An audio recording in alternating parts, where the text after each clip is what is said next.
Bring it on. In this present crisis, government is not the solution to our problem. Government is the problem. Do you want the whole truth? I don't think you're ready. Governments don't control things. A government can't control the economy without controlling people. It's Crane Durham's Nothing But Truth. Here comes truth. Back, Crane Durham's Nothing But Truth, AFR Talk. Big shout out to my team. Brent, Jeremy, Cedra, Robbie Rob.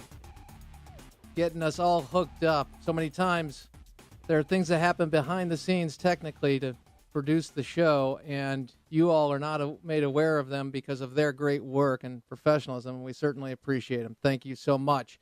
Let's get right to it. Lindsey Graham commenting on the devolving situation in Egypt.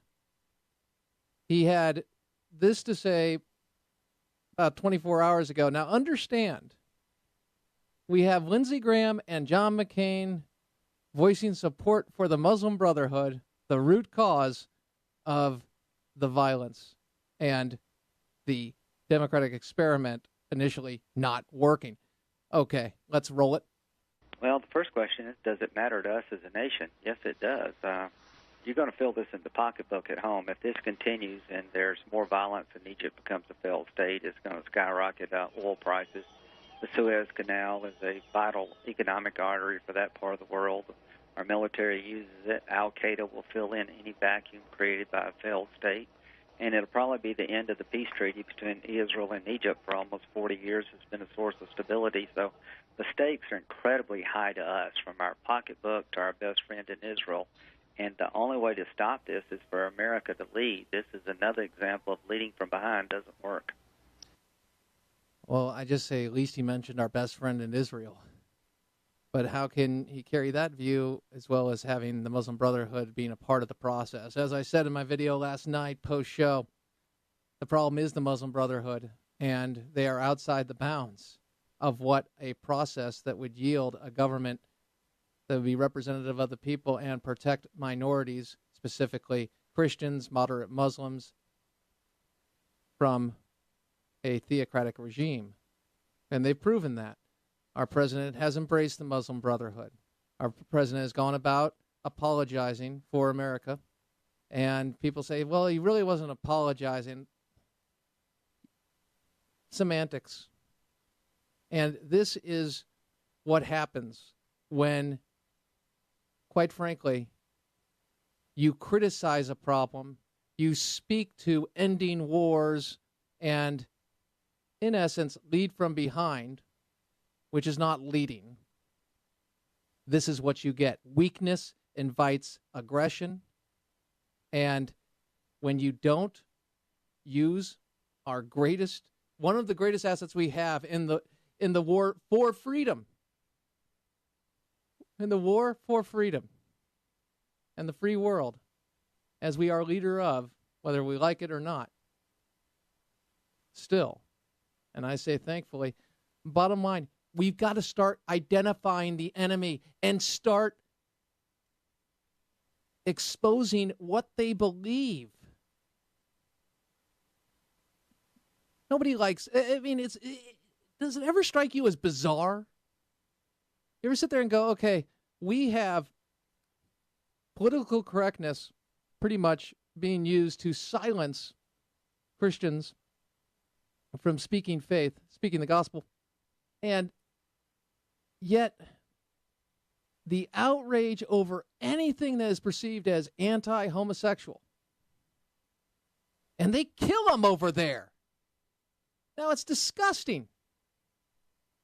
And if somebody is attacking homosexuals in the sense of physically or intimidating them, that's disgusting. Of course that's disgusting and outrageous. But our president is supporting regimes. And this is the man who said, oh, yeah, my view evolved. Pretty political. Yeah, I just stopped recognizing that marriage was between a man and a woman. You know, I really did. I just don't understand genders. Now I'm going to get hate mail, but so be it. If you hate me for identifying the differences between genders and speaking my faith, well, thank you. But I don't hate you, And I don't think I'm better in the eyes of God. I'm just as much a sinner. And I am equally undeserving, but grateful for his grace. Okay? But we can't even speak the truth. We're going to continue to. American Family Radio certainly does it, and it certainly brings you the news that others are not covering. Great reporting from Chad Groening, Chris Woodward, Charlie Butts, and the crew. I mean, it's great. Wonderful. You're blessed here. We're blessed here. AFR Talk. All right. Now, we covered Egypt pretty extensively last hour with an historian's perspective, that being Dr. Bruce Thornton, as well as our good friend Pastor Aaron Free, and his perspective coming from missionaries, his uncle, Egyptian missionaries, his uncle and aunt, who have had to leave and come back into the country and grew up they lived in the cradle of the Muslim Brotherhood power. So it is a fascinating insight and a disturbing one, but nonetheless, I encourage you to check that out. What else is going on? Well, NBC covering clowns. Roll it. The rodeo clown who wore a President Obama mask during a performance at the Missouri State Fair has been banned for life. Fair officials say they're also reviewing their contract with the company that ran the event.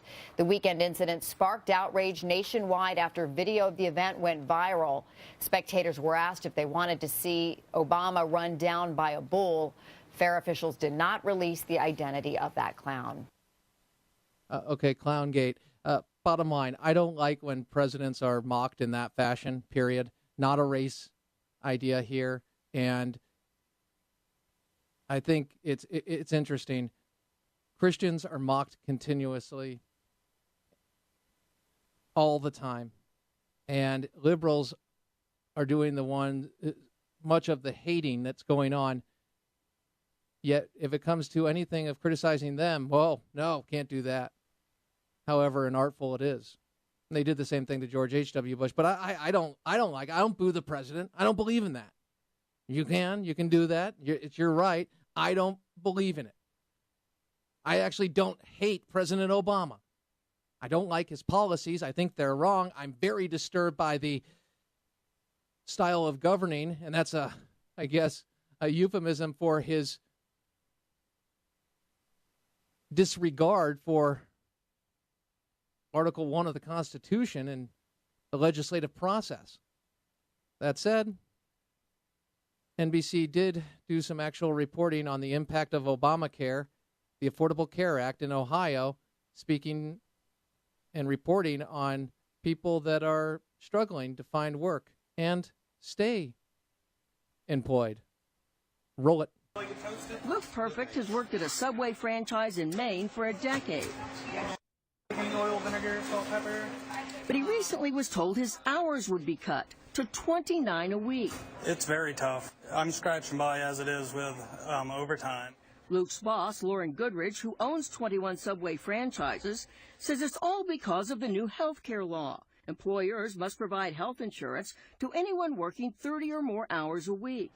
Goodrich says his small business can't afford that, so he's cutting hours for 50 of his workers. Losing 5 or 6 hours a week, that's $50, $60 a week, or a couple $100 a month. That's a car payment. We spoke to almost 20 small businesses and other entities around the country. Almost all said that because of the new law, they'd be cutting back hours for some employees. Anytime you see a one, that's an on. At St. Petersburg College in Florida, 250 part-time professors have had their hours reduced. It has been the hardest decision that I've had to make, and I hope that we can work our way through it to a better answer than we're able to give today. Working our way through it. Again, it's not about the opposition to Obamacare, the Affordable Care Act. It's not if it's not working. It's not. And even the administration continues to postpone and exempt and give waivers. Bottom line, it's not. It's how to defeat it. Crane Durham's Nothing But Truth. On the flip side, something that we will do every Thursday. It's a standard Duck Dynasty recap, as well as the Gateway Pundit, Jim Hoff. Crane Durham's Nothing But Truth, AFR Talk.